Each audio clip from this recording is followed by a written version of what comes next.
Eh bien, en fin de compte, la définition a évolué dans le temps, c'est-à-dire quand j'étais gamin, par exemple, la définition d'un chien-loup, c'était tout chien qui ressemble à un loup, et par exemple les bergers allemands.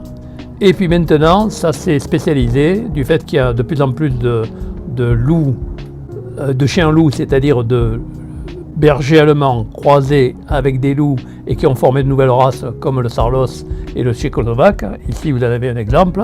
Eh bien, là maintenant, c'est plus spécialisé. Le chien-loup, c'est considéré comme le proche du loup. Mais en réalité, c'est arbitraire, c'est-à-dire qu'à la fois il ressemble à un loup, c'est sûr, celui-là en particulier, mais aussi ils ont quand même gardé du chien. La preuve, c'est qu'il est aussi facile à vivre, ici, ce chien-loup tchécoslovaque, et qu'il est très affectueux, et alors que je ne suis pas son maître.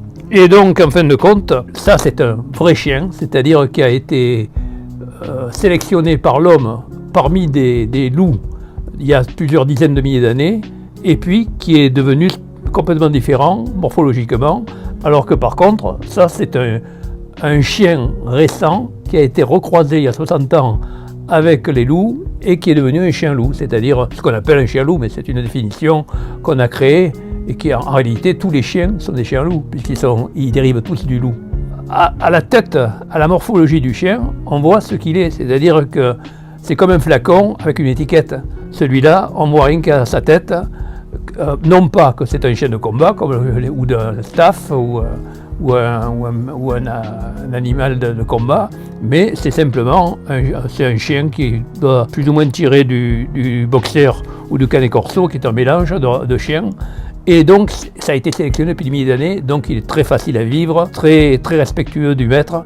Par contre, celui-là, il aurait pu être dangereux parce qu'il est beaucoup plus proche du loup puisque c'est un croisement récent. Et il a plus de sang de loup en lui-même génétiquement que celui-là. Et donc, il est plus difficile à tenir, il faut absolument s'en occuper, c'est ce qui est le cas de Bertrand qui est un maître chien, un maître chien loup particulier parce qu'il y passe plusieurs heures par jour. Et puis, en fin de compte, il est aussi très calme. Et on voit bien qu'en réalité, l'étiquette ne dit pas tout, c'est-à-dire qu'il y a l'étiquette, c'est la génétique, et puis il y a l'aspect culturel, c'est-à-dire l'éducation. Et dans le cas de Cannelle, elle est à la fois génétiquement et par son éducation un chien, c'est-à-dire très facile, très respectueuse de son maître, alors que par contre un chien-loup, tout dépend comment on s'en occupe. C'est beaucoup plus délicat.